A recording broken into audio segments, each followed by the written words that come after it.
Alright, so I'm going to talk about Cyrus McCormick right now. You're probably all wondering who that is. Cyrus McCormick was one of the most influential men to agriculture, a leading industry in America at the time. His technology took farming to the next level, and his business strategies were cutting edge. So before McCormick, they used to use this thing to cut down the grain. They would just swing that around, and I'm sure you can imagine that's not that efficient. So the farmers were limited by their harvest amount. They could plant as much as they wanted, but they could only harvest so much, so that's what limited them.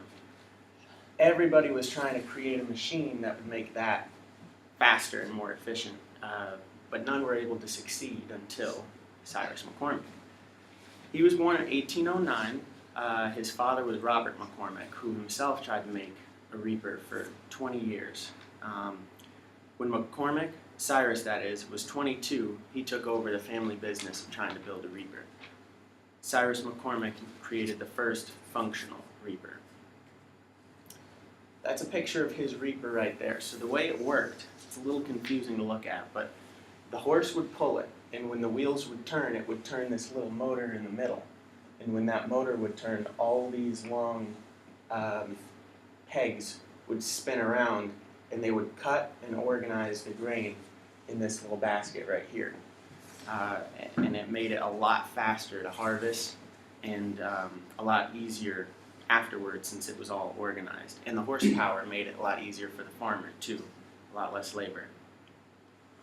It also paved the way for later farming innovations because this was really the first big farming machine, so the farmer wasn't doing the work himself.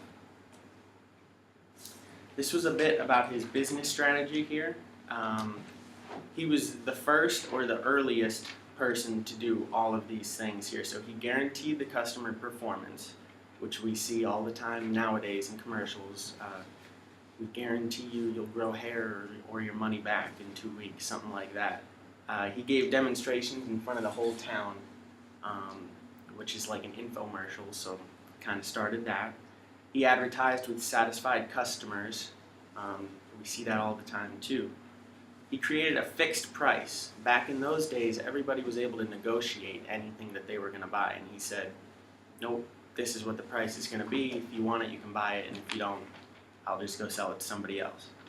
He made interchangeable parts, which I think went along with, was it Eli Whitney? Yeah. So that was that same idea. When the machine would break, instead of the customer just being done and him getting no more money, they'd actually be able to come back and buy more parts from him, and he'd make more money through that as well. And lastly, he sent out salesmen. So he would go sell himself, but he was able to sell a lot more because he sent out many people to different towns to do all of these same things in those towns. Here's a little timeline of everything that happened, just so you can see in a nice laid out version like this. In 1831 was when the first reaper was built. Then he got an investor in 1847, and that's when the company became the McCormick Harvesting Company.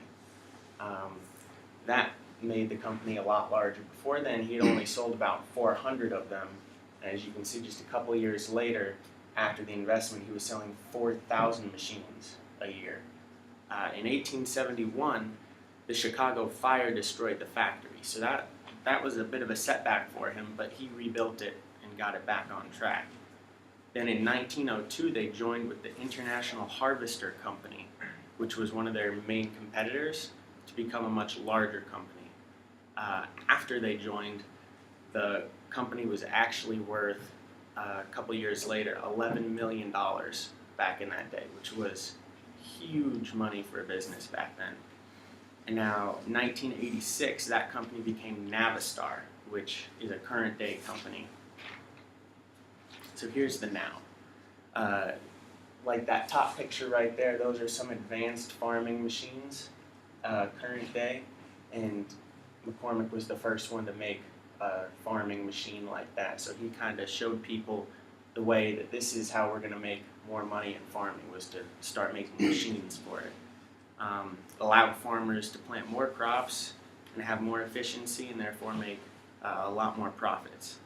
And Navistar is his current company. That was what he was started. You can actually go on their website and it'll show the history all the way back to 1831 when he made the first Reaper. They've switched from farm equipment. Now they do 18-wheelers, buses, defense vehicles, and just engines in general. And so that's now a $374 million company. So he built quite a huge empire.